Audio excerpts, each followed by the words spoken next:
ఈ ఆగస్టు 1వ తేదీన మన దేశంలోని అత్యున్నతమైన న్యాయస్థానమైనటువంటి సుప్రీంకోర్టు మరి ఇక్కడ రాజ్యాంగ ధర్మాసనం 7 సభ్యులతో కూడినటువంటి జస్టిస్ చంద్రచూడ్ అనేటటువంటి గారి నేతృత్వంలో మరి ఇక్కడ వర్గీకరణను చేసుకోవచ్చు, ఇది రాష్ట్రాలకు పరిమితమైందని చెప్పి దీన్ని 6:1 నిష్పత్తిలో మరియు జస్టిస్ త్రివేది అనేటటువంటి జడ్జి గారు వ్యతిరేకిస్తే 6 సభ్యులతో కూడినటువంటి ధర్మాసనం దీన్ని వర్గీకరణ చేసుకోవచ్చు అనే తీర్పును రాజ్యాంగ వ్యతిరేకంగా ఆర్టికల్ 341ను మరి ధిక్కరించి ఈ తీర్పుని ఇవ్వడం జరిగింది. దీని మీదట ఈ దేశంలో ఉన్నటువంటి వర్గీకరణ వ్యతిరేక పోరాట సంఘం అంటే అంబేద్కర్ గారి వారసులైనటువంటి వారు ఆగస్టు 21న భారత బంద్ను ప్రకటించడం జరిగింది.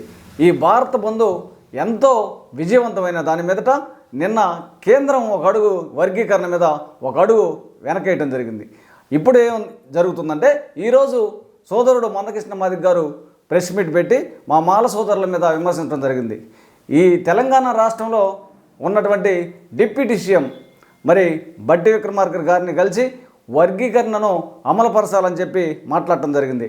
అదేవిధంగా ఈ దేశంలో బీహార్ రాష్ట్రంలో ఉన్నటువంటి రామ్విలాస్ పాస్వాన్ గతంలో లోక్ జనశత్ పార్టీ తరఫున మరి ఆయన మంత్రిగా ఉన్నాడు. ఆయన చనిపోయిన తర్వాత ఆయన కుమారుడు చిరాగ్ పాస్వాన్ గారు ఈరోజు వర్గీకరణ వ్యతిరేకిస్తూ నిన్న ఉద్యమంలోకి రావడం జరిగింది. ప్రస్తుతం ఉన్నటువంటి బీజేపీ పార్టీలో ఆయన కేంద్ర మంత్రిగా పనిచేస్తున్నాడు. మహారాష్ట్రకు సంబంధించినటువంటి రామ్దాస్ అత్వాలే గారు ఈయన కూడా రిపబ్లిక్ పార్టీ నుంచి ఎదిగొచ్చి ఇప్పుడు ఈ ప్రభుత్వంలో కేంద్ర మంత్రిగా పనిచేస్తున్నాడు. ఈయన కూడా వర్గీకరణను వ్యతిరేకిస్తున్నాడు.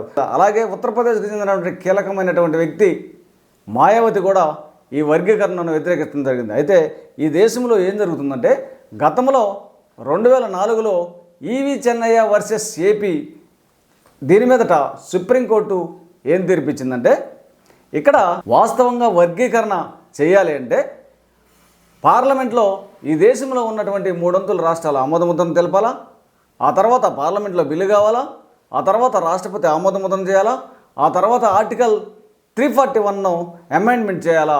అప్పుడు మాత్రమే ఈ రాష్ట్రాలకు వర్గీకరణ చేసేటటువంటి అవకాశం ఉంటుందని చెప్పి ఆ రోజు చంద్రబాబు నాయుడు గారు 2000 సంవత్సరంలో ఇచ్చినటువంటి వర్గీకరణను 2004లో సుప్రీంకోర్టు 5 సభ్యులతో కూడినటువంటి బెంచ్ కొట్టివేయడం జరిగింది.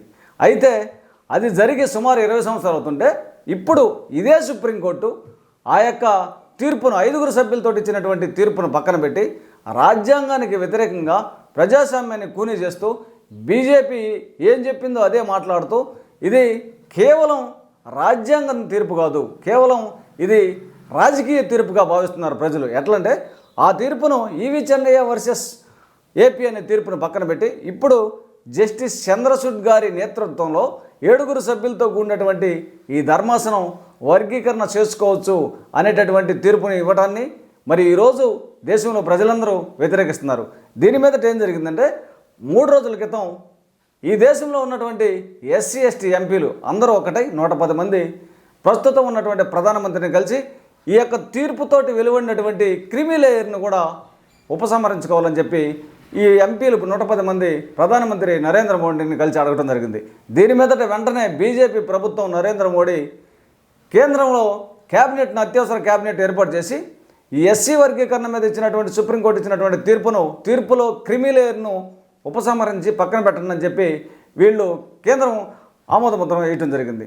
ఇలాగే 2 రోజుల్లో లేదా 3 రోజుల్లో మా మాల జాతిలో ఉన్నటువంటి దేశంలో మరి రాజకీయ నాయకులు మేధావులు అందరూ కలుసుకొని అత్యధిక సంఖ్యలో వర్గీకరణను వ్యతిరేకిస్తున్నటువంటి వారిలో ఎక్కువ మందిని తీసుకొని మళ్ళా నరేంద్ర మోడీని కలిసి ఈ వర్గీకరణపై మీరు ఒక అడుగు వెనక్కి వేయకపోతే తారాస్థాయికి వెళ్తుంది.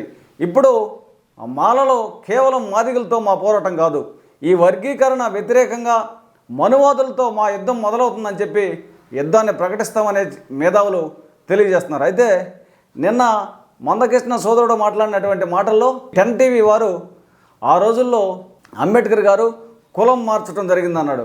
అది కులం కాదు, తెలుసుకోవాలి. ఆ రోజుల్లో బాబాసాహెబ్ డాక్టర్ బిఆర్ అంబేద్కర్ గారు నేను హిందూ మతంలో పుట్టాను కానీ నాకు తెలీదు, నేను చనిపోయేటప్పుడు మాత్రం హిందూ మతంలో చనిపోను, అందుకని బౌద్ధ మతంలోకి ఆయన మారటం జరిగింది. కాబట్టి ఈ 10 టీవీ వారు దీన్ని మార్చాలని మాల మహానాడు తరపున డిమాండ్ చేస్తున్నాను. మరి అంతేకాకుండా అంబేద్కర్ గారు మహర్ కులంలో పుట్టి కేవలం మహర్లతోటి సమావేశాన్ని ఏర్పాటు చేసి నేను మత మార్పిడి చేస్తున్నానని మరి మందకృష్ణ గారు మాట్లాడటం జరిగింది. కేవలం ఇక్కడ మహర్ కులాన్నే ఎందుకు పిలిచాడనే దాని మీద విశ్లేషణ లేకుండా అలా మాట్లాడటం మందకృష్ణ గారికి తగదని తెలియజేస్తున్నాను. కాబట్టి మా యుద్ధం ఇప్పుడే స్టార్ట్ అయింది. వర్గీకరణ ఏది ఏమైనా అడ్డుకుంటాం. వర్గీకరణ అడ్డుకొని దళితులందరూ కలిసి ఉండే విధంగా మేము పోరాడతామని, లేని పక్షంలో మరి రాష్ట్రాల్లో వర్గీకరణని చేసేటప్పుడు జనాభా ప్రాతిపదిక తీసుకోవాలా. మీరు ఇప్పుడు జరుగుతున్నటువంటి దాని మీదట 2011 జనాభా లెక్కల ప్రకారం మాట్లాడుతున్నారు. 2011 జనాభా లెక్కల ప్రకారం కాదు మాకు కావాల్సింది. 2024లో జనాభా లెక్కల ప్రకారం వర్గీకరణను మరి ఏ కులానికి ఎంత వాటా దాని దామాషా ప్రకారం అమలుపరచాలా. లేకపోతే ఈ దేశంలో మరో ఉవ్వెత్తున మాలలో మరి ఉద్యమాన్ని రేకెత్తించాల్సి వస్తుంది. కేంద్ర ప్రభుత్వం కాదు, ఏ ప్రభుత్వమైనా మా యొక్క మాలల పంతానికి అంతం కాక తప్పదని, వర్గీకరణ విషయంలో మరొకసారి కేంద్ర ప్రభుత్వం వెనకడుగు వేయకపోతే మరో యుద్ధం ప్రకటన జరుగుతుందని మాల మహానాడు తరపున తెలియజేస్తున్నాను.